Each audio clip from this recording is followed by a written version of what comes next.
did you get involved in activism?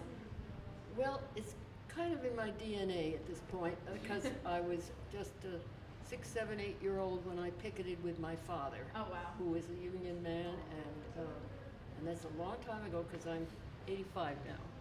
You don't look it. Well, it's there. And in those early years, he was a motion picture projectionist. Oh, wow. And so we picketed, it was a very strong union, and we picketed around the theater for better working conditions, and the union actually was very effective. And that was a very important lesson for me, that this kind of activism, protesting against and supporting for, can have effect. Yeah. And that was that's why I say it's in my DNA, you know, the talk at the dinner table was always union talk. You know. So Yeah. that's the beginning of my activism, and it really never quite Left. left. It just built. Yeah. My mom's a union worker also. Well, she's part of her judges union. She's an administrative law judge, so I have it in my DNA Yeah, too. good. So what made you continue throughout your life? How did you get involved once you were, not 8? An adult, yeah, right. I mean, I became aware of, in the course of that time, I worked with my father and family supporting FDR, Yeah. and later on myself involved with the New Democratic Coalition and supporting Henry Wallace. Right. And so I was involved in the political structure as well as grassroots work, grassroots activism, which was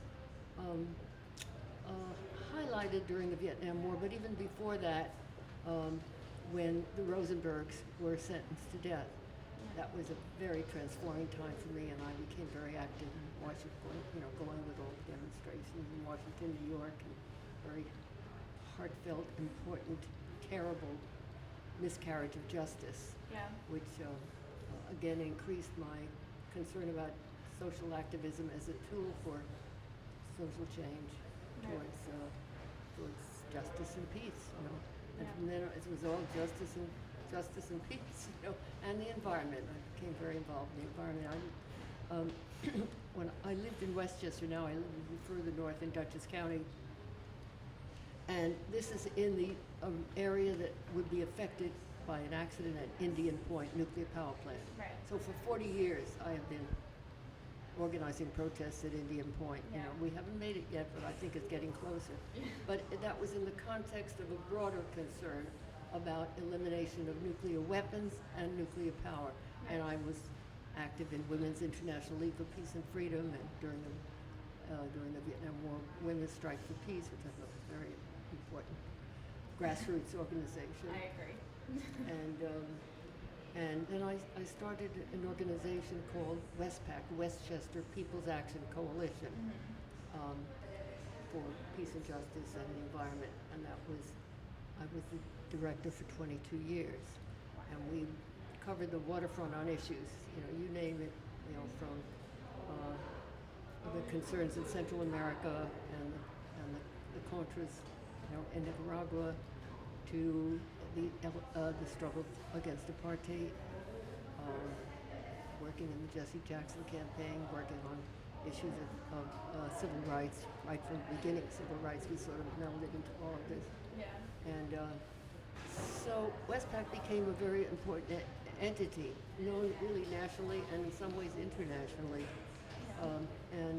However, at 70, I decided I was going to retire from WestPAC, and it's still going strong. Yeah.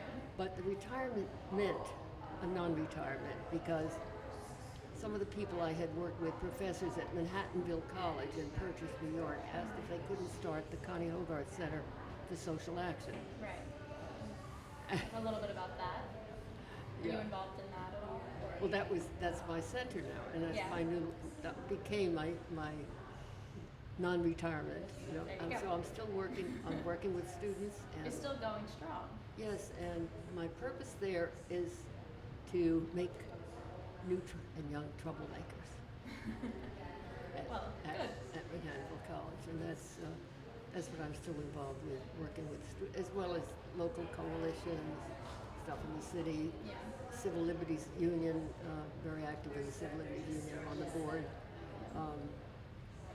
The new group, Defending Dissent, and sort of spread over the map. But underlying it all is a commitment to nonviolence and peace. Okay. And working for a world without war. Well, that's incredible. I'm so glad that I got this chance to talk to you about it. So thank you so much. Sure.